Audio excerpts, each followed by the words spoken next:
Hai, welcome back to my channel. Hari ini aku dapat banyak banget pertanyaan tentang kenapa sih mulai ngevlog. Sebenarnya aku mulai ngevlog nggak sekarang. Akun channel YouTubeku sebenarnya udah jadi dari 2019 awal.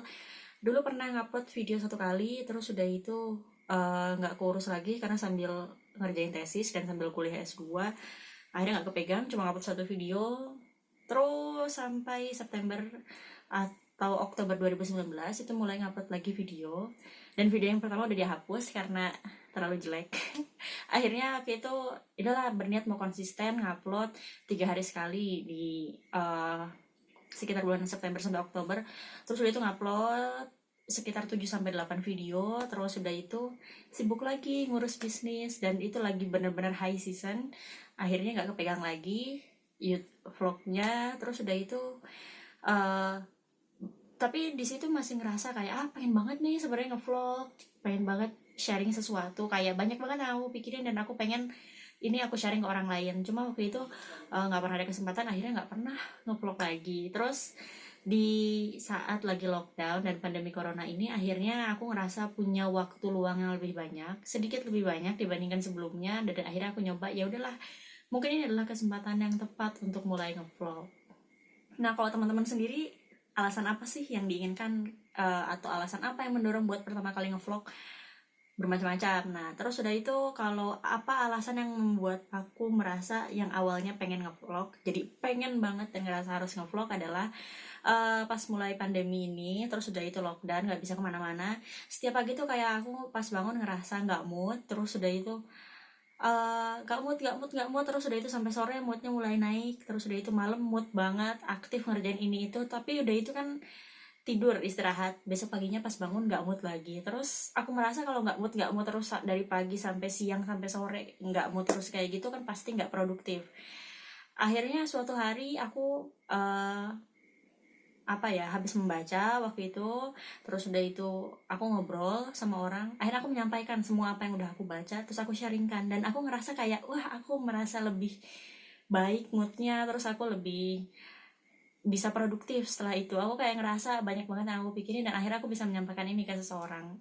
Nah, terus udah itu aku mikir kalau misalnya di kondisi pandemi kayak gini kan aku nggak bisa ngomong selalu ketemu sama orang setiap pagi.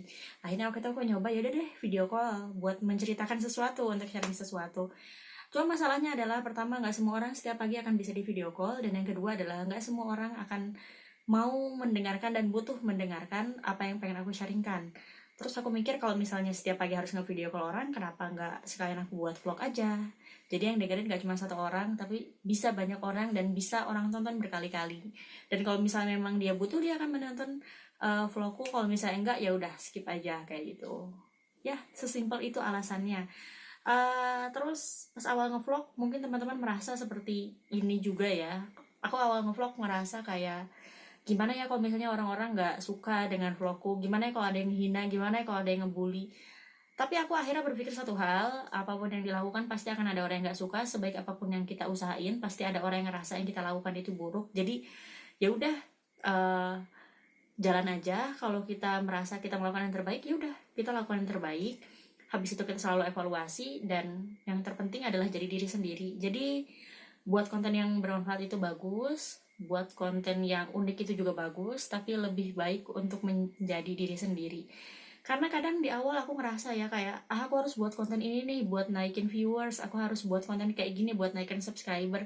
Tapi akhirnya aku ngerasa jadi fake self gitu. Aku harus berusaha membuat yang orang lain sukanya apa, oke, aku akan buat kayak gitu. Tapi aku nggak merasa aku bisa sharing sesuatu yang benar-benar aku pengen. Jadi akhirnya aku merasa, oke, aku akan buat sesuatu yang memang aku pengen sharing. Aku merasa aku bisa menjadi diri aku sendiri dan melakukan apa yang aku mau dalam batasan itu nggak harming another people. Karena aku merasa selama aku sharing yang baik dan aku nggak melukai orang lain, terus udah itu juga nggak nggak berbahaya buat orang lain, kenapa enggak gitu. Nah, kalau misalnya teman-teman sendiri yang mau mulai ngevlog, kendala apa yang teman-teman hadapi, bisa sharing di kolom komentar ini, dan kita bisa saling membantu untuk saling motivasiin. Bye!